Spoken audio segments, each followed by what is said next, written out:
Hello everybody, it's Chibi, and today I'm going to be doing an anime and manga comparison review of the Gourmet arc from Tokyo Ghoul. A couple of days ago, I did a comparison review of the Dove arc, and a bunch of you Chibits told me that I should do a comparison review of the arc after that, the Gourmet arc, and so I decided to bring you the Gourmet arc comparison review. So, today I want to just dive right into the comparisons, and I want to mention the details that were completely different from the anime and manga. So anyways, let's begin. The biggest differences between the anime and manga of the Gourmet arc, I think, is Kaneki's training. That is the biggest differences, I think, that any manga reader before they watch the anime would kind of be upset about, because important development for Kaneki was skipped and rushed in the anime. Now, there's a difference from reorganizing events like I talked about a while back in, the manga about Tokyo Ghoul when I was doing my comparison reviews of chapters 1 through 9, but they have literally skipped Kaneki training with Toka and training with Renji. They have completely skipped that entire development in the anime. Now, I remember a couple episodes back when we had the entire bit with Shu. A couple of people were complaining that, all of a sudden Kaneki could fight. He was fighting ghouls. He was kicking their ass. You remember that entire scene where Nishio was about to get freaking eaten by fellow ghouls? They're about to cannibalize on him. And then all of a sudden Kaneki had these martial art moves and he was kicking ass and shit. I saw a lot of anime-only watchers bitching about that. I did. And I was actually kind of a little bit like, how can he fight like that? I actually questioned the exact same thing. And so I find out after reading this arc up to chapter 47, actually. I want to say that real quick. If you want to read the manga, 47 chapters is where the anime is currently at in the anime. For instance, if you read up to chapter 47, you're up to date with all the events that's currently happened in the latest episode of the anime. So just letting you all know that right now. So if you want to read the manga, stop at chapter 47 and then watch the anime and I guess, read the manga chapters after you watch the episode. So anyways, besides that, back on topic, the big thing, though, I noticed was important development skipped. Like, it was just completely skipped. Kaneki training was something I was shocked to find out in the manga. When I read the Gourmet arc, I was shocked to find out that Kaneki had a legit reason to being a badass in the arc where Gourmet was trying to eat him. I mean, the entire scene where Kaneki is being a badass, dodging and kicking ass, and we're fighting that one butcher dude with the freaking, caved-in eyes and all that was about to chop up and butcher Kaneki in that little restaurant thing that Gourmet set up. Well, the reason why Kaneki could do that was because he trained with Toka for a long time, and Renji. That is important development. Seriously, skipping that development makes Kaneki as a character look like he just pulled out magical fighting abilities out of his ass. It really does. And now, I've said many times over, I'm looking at the anime and manga as different standpoints. But it's different when you skip over important details of a character. Like that.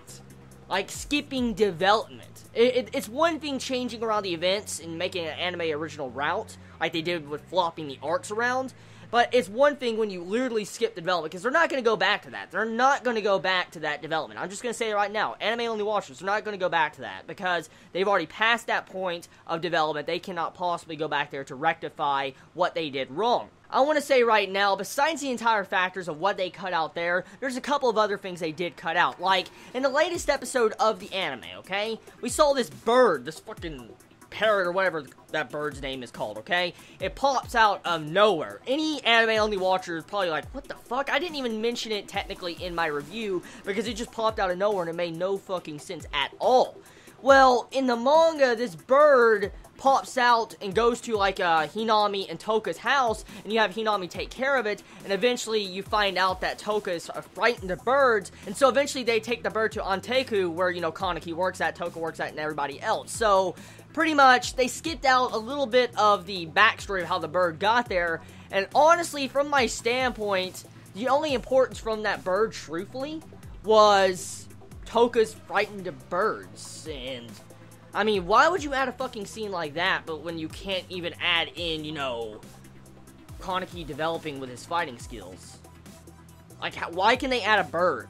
Like, well, no. Here's the bigger question. Why would they cut out half the bird's, development? Like, the bird, yes, it has fucking development because we find out Toka is frightened of birds. But, I mean, why would they cut out half of the introduction of the bird and then put it in, but instead of using that bird's time that technically is no importance whatsoever from what I can see, And they put that instead of Kaneki's development of fighting, like with Toka and Renji. It makes me scratch my head. It does, because it seems like a very bad choice and decision. It does. I mean, you can't say that, you know, they did it because they wanted to have Kaneki develop in a different direction. No! They literally made that useless scene with the bird there, but they decided to skip that scene. Now, one thing I want to say, the biggest difference I can say is the censors. For instance, it's obvious that the censors are going to be one of the biggest differences when it comes in terms of the anime and manga, because the manga, as we know, is uncensored, so I really can't, you know, make fun of the anime, because the anime is always going to be censored, any anime is going to be censored, so I can't really complain there. But it was interesting getting to see Gourmet or Shu have his eyes completely cut like this, like sideways when Toka fought him. It was really interesting seeing, like, the damage that was caused on him, with how Toka just slit his face in half.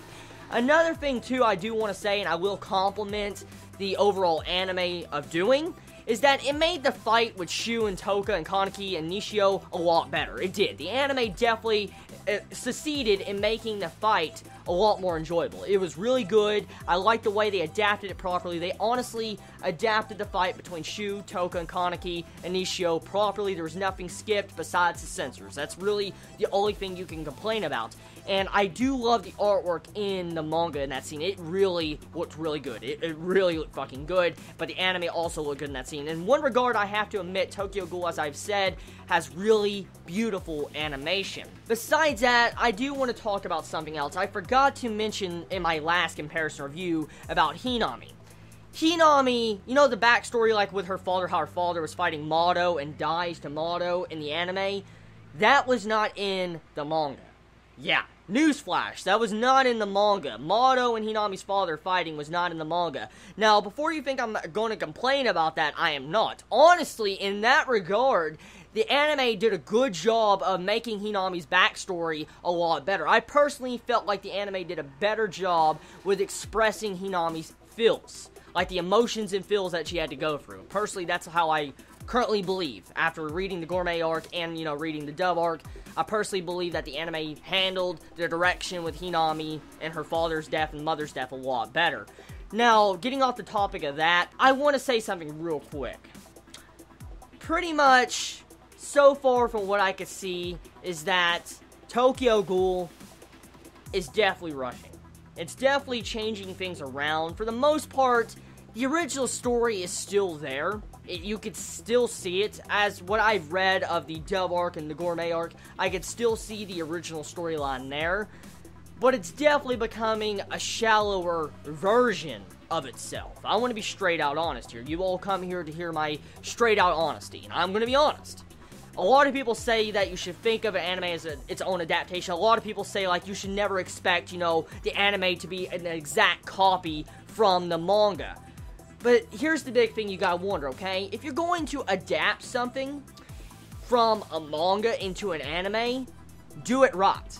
Because when you're a big, long-time fan of a series, like a manga, a book, and it gets adapted into a series, you have expectations. Now, I'm not a manga reader, so I really don't have any right to be pissed off because I haven't really been following this series for a long time. I don't really have that big of a right. But I understand the plight of manga readers. I do. I understand it completely because I read the SAO novels like before, you know, SAO was really well known. And so I understand the plight of manga readers, especially of Tokyo Ghoul. And when you go in watching an anime or series or something, you expect it to follow the storyline. It's okay if it's, you know, trying to do an anime original ending, but when you're literally just skipping over details to get to a conclusion, or trying to make more fans to the manga, for instance, trying to make a trailer or a teaser to get people to read the manga, I disapprove of that. I really do. I really do. Majority of anime nowadays is just there to give you a trailer, a teaser of what the manga or the light novel has to offer, and it really pisses me off. I see a lot of people argue and say that you should never expect the anime to be an exact copy of a manga, but it doesn't matter. When you're making the series shallower than it really is, it's not good. You can say it's good, you could say whatever you want. But it's a different story when they're literally rushing events, rushing over development. Now, just because of what I'm saying right now, it may sound like I'm ranting on Tokyo Ghoul. I'm not. I am not ranting on it. I love the anime. I enjoy the anime. I love watching it each week. I cannot deny that I get enjoyment value from reading Tokyo Ghoul. And I have not read past the current events that's going on in the anime. I haven't.